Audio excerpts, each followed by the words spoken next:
Esto es Incandescente, el podcast para mujeres que quieren crecer sin pedir permiso. Yo soy Candy FG y te leo los artículos que publico para mi comunidad. Convertimos las ideas en acción y con cero paja. Si prefieres escuchar mientras caminas, vas en el transporte o haces 1000 cosas a la vez, este espacio es para ti. Ponte cómoda o sigue en movimiento, que aquí venimos a brillar juntas. Sube el volumen y baja la culpa. Empieza Incandescente. El síndrome de la impostora tiene nombre, tiene investigación y tiene historia. Y nada de eso tiene que ver con tus capacidades. Así que voy a empezar con una pregunta dura. ¿Cuántas veces has estado a punto de hablar en una reunión? Tenías la respuesta perfecta y te callaste porque pensaste, oye, ¿y si me equivoco y todas se dan cuenta de que no sé lo que hago aquí? Si levantaras la mano, no estarías sola.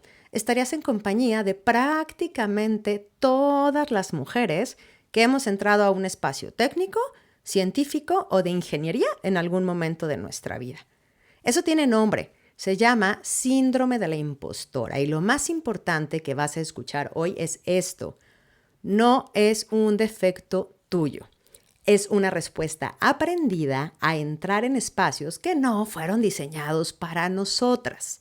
Así que empecemos por el principio. ¿De dónde viene esto?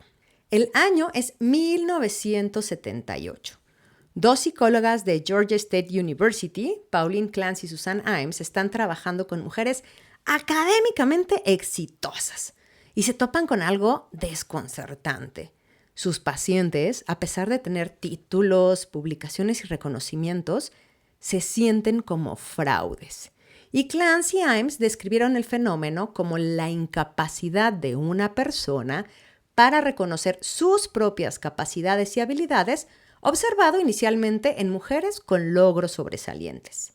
En su artículo original, definieron el fenómeno de la impostora como una experiencia interna de ser un fraude intelectual que aparece con particular intensidad en mujeres de alto rendimiento.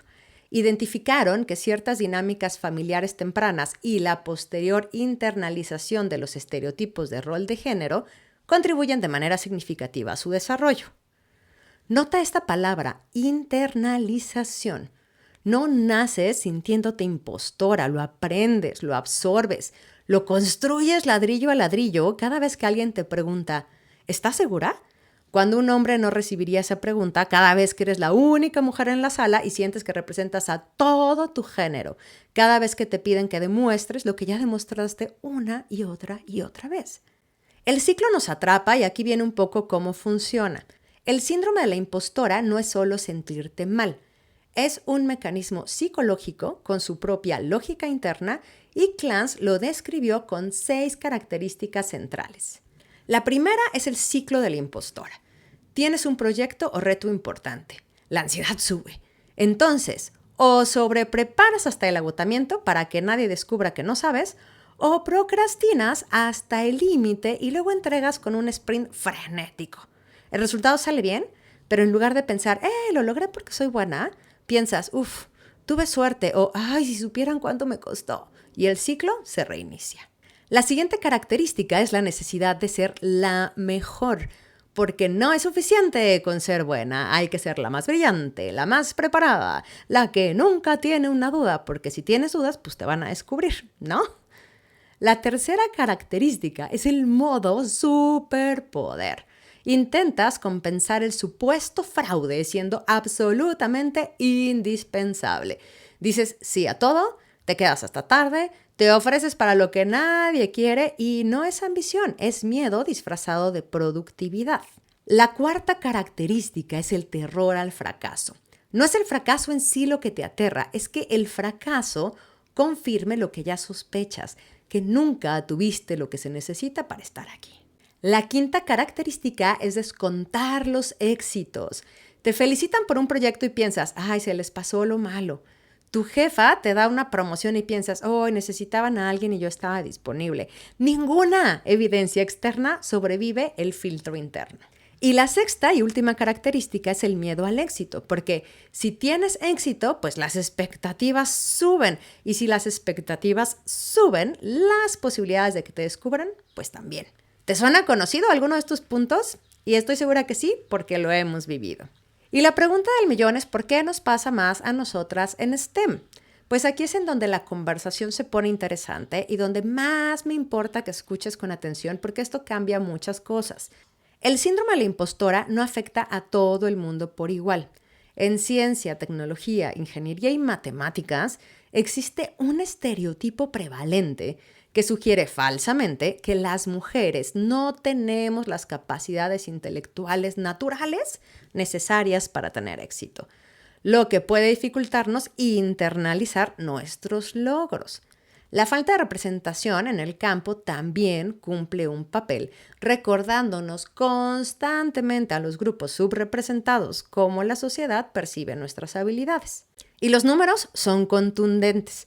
Un estudio del 2025 con 80 mujeres en programas de posgrado STEM encontró una prevalencia altísima. El 97.5% de estas mujeres reportó al menos niveles moderados de experiencias de impostora. Casi todas. No estamos hablando de un fenómeno de nicho, estamos hablando de algo sistemático. ¿Por qué STEM en particular? Pues porque los campos técnicos tienen características que amplifican el mecanismo. Por ejemplo, las jerarquías son más visibles. Sabes exactamente quién sabe más que tú en qué área y eso genera comparaciones constantes. También el error es más público porque el código que no compila, la derivada que se equivocó en el pizarrón, el modelo que predice lo contrario, los errores se ven. Y cuando eres minoría sientes que ese error no solo te representa a ti, sino a todas. Y la representación es escasa porque cuando volteas y casi no ves mujeres en roles de liderazgo técnico, pues tu cerebro registra una señal que dice algo como, pues quizá esto no es para nosotras, ¿no? Y también la cultura de quien más sabe, más habla. Y eso premia a quienes no dudan. Y dudar, que es en realidad un signo de pensamiento crítico sofisticado, se convierte en evidencia de que no eres tan buena. Y la verdad es que hay una amenaza del estereotipo porque el contexto te afecta aunque no lo creas. Hay otro fenómeno que trabaja de manera coordinada con el síndrome de la impostora y que muchas no conocemos por nombre, aunque lo hemos vivido en carne propia, y se llama la amenaza del estereotipo. La conciencia de los estereotipos negativos sobre las capacidades de las mujeres en estos campos puede deteriorar el desempeño debido al miedo de confirmar esos estereotipos. Y esta dinámica puede reducir el interés y la participación en matemáticas, ingeniería y tecnología.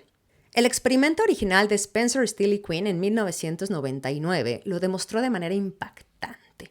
Cuando la prueba de matemáticas se describía como una que producía diferencias de género y la amenaza del estereotipo era alta, las mujeres tenían un desempeño sustancialmente peor que los hombres igualmente calificados. Las mismas mujeres, las mismas capacidades, un contexto diferente. Y no es que seamos menos capaces, es que operamos bajo una carga cognitiva adicional que la mayoría de nuestros colegas hombres no carga. Parte de nuestros recursos mentales están ocupados monitoreando el ambiente, ajustando el comportamiento, anticipando juicios y todo eso tiene un costo real. Y hay una diferencia que nadie menciona porque es impostor en mayoría contra impostor en minoría. Y aquí hay una distinción crucial que la narrativa popular de el síndrome de la impostora les pasa a todos tiende a borrar.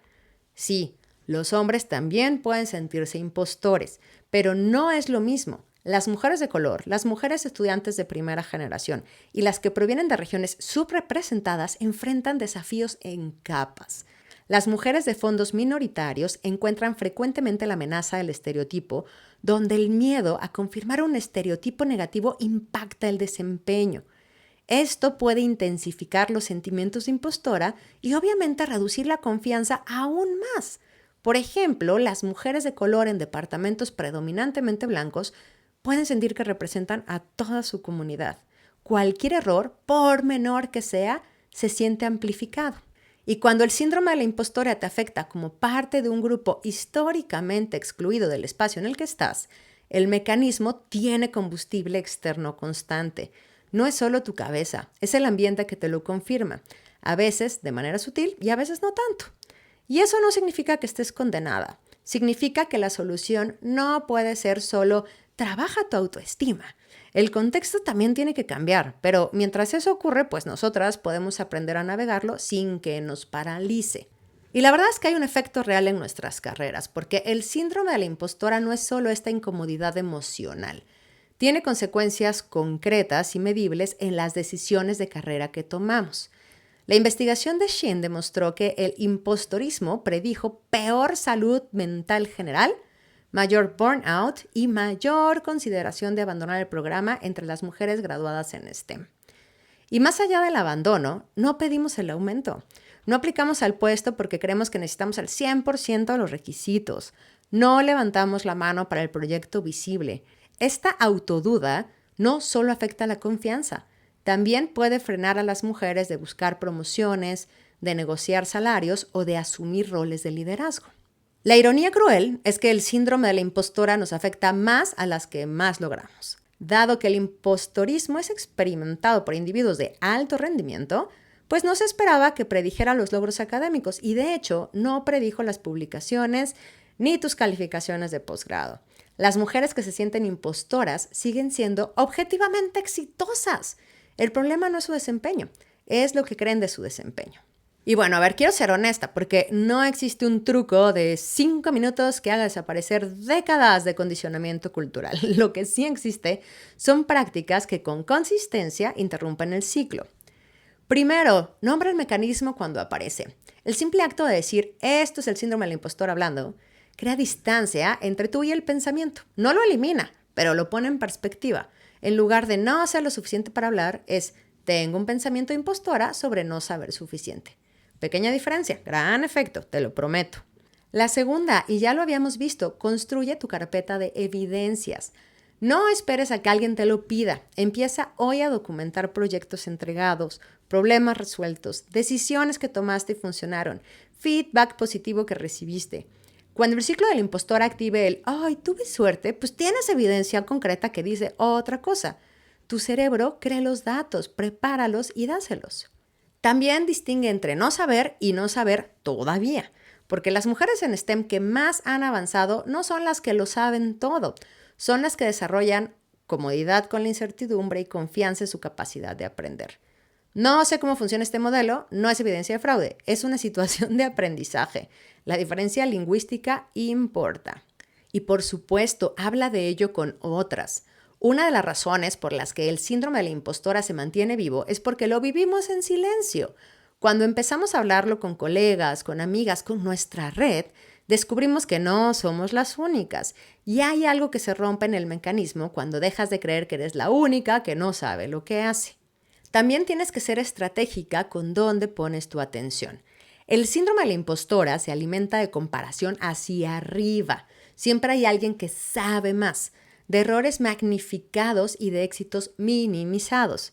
Así que practica la dirección inversa. ¿Qué sé hoy que no sabía hace un año? ¿Qué resolví esta semana? ¿Quién me buscó a mí para preguntarme algo? Y algo que siempre les he dicho, busca comunidad, no solo mentoras. La mentoría individual ayuda, pero la comunidad cambia el contexto. Estar en espacios donde mujeres en STEM se reconocen mutuamente, comparten sus dudas y sus logros, normaliza la experiencia y desnaturaliza la sensación de fraude. No eres una excepción rara, somos muchas. Y esto es algo que vemos cada semana en la comunidad de Concandi FG. Así que si quieres unirte, déjame un mensajito para mandarte todo. Pero bueno, lo que esto no es. Quiero terminar con algo importante. Trabajar el síndrome de la impostora no significa que el sistema es justo y que el problema eres tú.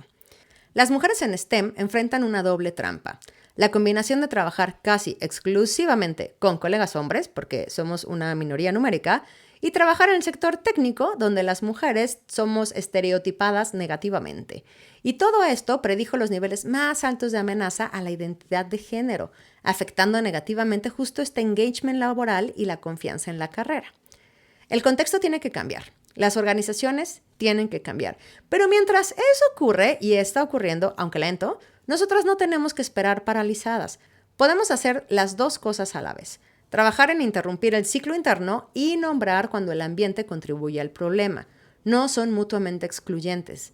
Llevas años siendo suficientemente buena para estar en donde estás. La voz que dice lo contrario no es la tuya. Es el eco de un sistema que prefería que no entraras. Ya entraste y de aquí no te vas. Y ya sabes, si quieres conocer más sobre estas herramientas, ver las referencias que te platico, ve el artículo completo en la página www.candyfg.com. Si este episodio te encendió una idea, no la dejes sola. Ponla en acción hoy mismo. Compártelo con otra mujer que necesite escucharlo y busca más información en www.candyfg.com. Sígueme en redes como @concandyfg. Súmate a la comunidad porque juntas brillamos más.